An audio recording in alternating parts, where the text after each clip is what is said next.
Kembali bersama Basuki Cahayapurnama dalam Prime Talk. Pak Ahok, ketika baru saja selesai quick count dihitung di berbagai media, lalu kemudian Anda membuat pidato di Rumah Lembang, kita saksikan ini. 3-4 bulan yang lalu, bahkan ada lembaga survei yang menyatakan Ahok Jarot itu bisa jadi paling buncit. Tidak sampai perolehan suara 20%. Bahkan ada lembaga survei yang mengatakan hanya 10%. Tapi dari perhitungan yang kita lihat, sementara ini kita telah memimpin jadi nomor 1. Pak Ahok, pidato ini memperlihatkan bagaimana sebelum kejadian di Kepulauan Seribu, Anda sebetulnya orang mengatakan nyaris tanpa lawan.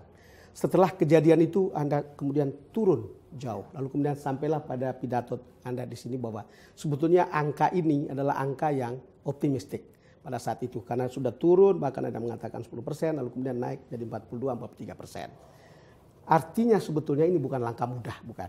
Termasuk ke putaran kedua ini. Saya ingin komentar Anda tentang ini.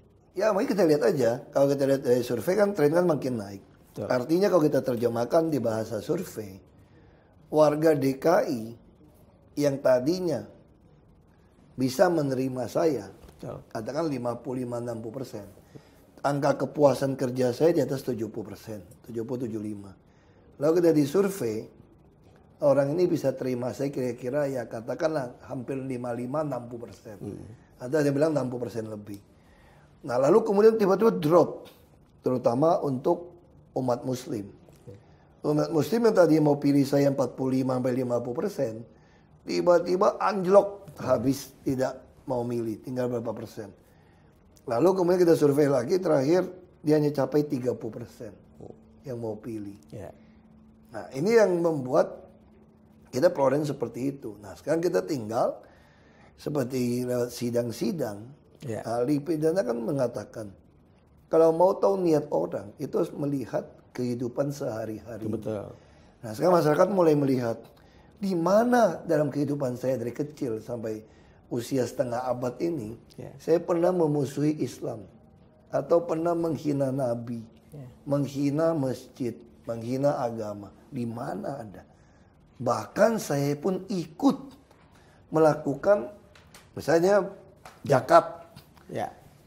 Dari kita kerja 2,5% kita ikut. Mengumrohkan orang kita lakukan.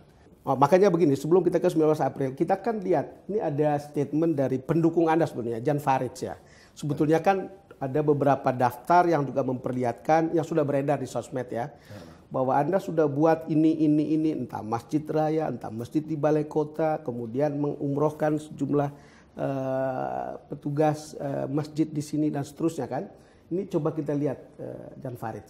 Beliau ini pro umat Islam. Sayang kalau beliau nanti nggak jadi. Saya senang dengan karier beliau. Kinerja beliau itu betul-betul saya pelajari dan saya saksikan sudah dilaksanakan semua program-program yang pro umat Islam. Wajib hukumnya saya mendukung beliau. Sebab saya ingin lebih besar lagi. Beliau mau membangun masjid di 5 wilayah kota, Masjid Agung. Coba. Ya kan membangun, beliau punya tanah 100 hektar di Bekasi. Beliau bilang, Farid itu saya hibahkan untuk membangun rumah yatim piatu, rumah jompo, rumah anak terlantar, lengkap dengan kebutuhan apa yang mereka butuhkan. Itu luar biasa, mulia. Tapi beliau tidak pernah mau ngomong, ria dia bilang. Salah itu, humasnya kurang bagus. Nanti humasnya saya mau panggil. Ya. Dengan kesaksian semacam ini dan sejumlah daftar yang beredar di sosmed, lalu kemudian kita tahu bahwa pihak lawan atau penantang Anda menggunakan kampanye sektarian seperti ini. Ini apakah Anda melihat keunggulan itu keunggulan lawan atau sebetulnya kelemahan dari kata-kata Anda sendiri sebetulnya? Saya nggak tahu, saya bukan ahli untuk bidang itu. Tapi bagi saya sederhana saja sebetulnya. Ini kejadian sama seperti waktu saya di Belitung Timur. Saya bisa terpilih jadi bupati dulu. Tentu tidak perlu 50% tambah 1 ya. Di Belitung. itu umat muslim 93%. Fraksi Bulan Bintang itu sampai 55%. Nah, kenapa bisa pilih saya? Ada seorang tokoh muslim, kayak ustadz gitu, dia bilang, saya yakin Ahok ini kalau dia yang memimpin jadi bupati, umat muslim akan lebih maju. Karena dia memenuhi 4 standar syarat dari Nabi gitu ya. Dia bilang ada fatona, tablik, amanah, sama sidik. Dia ngomong begitu. Nah, ini yang membuat umat muslim di sana memilih saya. Nah, ini menarik gitu loh. Nah, ini juga dikatakan oleh Pak Jan Farid. Sekarang dia bilang, mana ada gubernur yang bangun masjid begitu besar, yang membantu guru ngaji. Pak Jarod sama Pak Basuki sudah melakukan itu semua. Lalu kemudian itu seperti tidak terasa cukup. Saya kira lakukan saja. Kita pengen tahu dari 19 April. Ya. Orang pilihannya apa? Kalau kita gunakan teori politik gitu ya. Kalau Anda misalnya di Amerika yang katanya itu sumber demokrasi pertama itu kan. Kalau Anda kepuasan kepada kinerja Anda sudah capai 40% saja. Orang sudah nggak berani, ini bahkan nggak berani nantang Anda. Ya. Yang kira 70% stabil, nggak pernah turun gitu loh. Nah, orang nggak mau terima kan cuma gara-gara kasus dianggap saya menista agama. Semua orang akan marah dong kalau agamanya dinista. Tapi saya harap melalui proses yang panjang ini, ada putaran kedua ini, kesadaran ini mulai muncul. Tapi di lapangan untuk orang yang bisa berdebat juga, menafsirkan ayat yang saya jadi di sidang. Kalau Anda pilih Ahok, Anda juga dianggap kafir masuk neraka. Nah, itu juga ada beberapa orang bilang saya takut masuk neraka ini. Karena memilih Anda gitu kan. Nah, sekarang kita tinggal lihat saja. Artinya gini, ini menarik 19 April ini. Artinya kita pengen lihat. Ini udah bukan bicara program.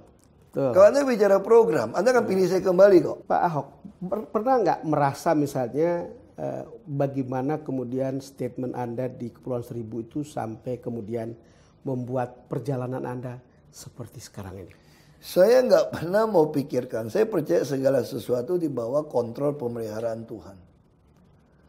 Sama saya ketika di Bangka Belitung, saya dicurangin pun kalah tidak jadi gubernur. Saya katakan itu pun atas seizin Tuhan. Coba kalau saya mau ngotot, mau gugat, mau macam-macam, mau nyogok, saya mungkin nggak jadi gubernur DKI. Nah, saya percaya segala sesuatu. Istilah kalau pepatah Tiongkok kuno gini, saya bilang sama orang yang ngomong sama saya, ini istilah Tiongkok kuno. Sebelum bunyi 4 paku di atas peti mati kamu, kamu nggak usah klaim kamu hebat deh. Sebelum bunyi 4 paku di atas ya, peti kan Tiongkok mati. kan kalau mati taruh di peti mati loh. Betul. Kamu nggak usah klaim kamu hebat deh. Nah, kita lihat aja.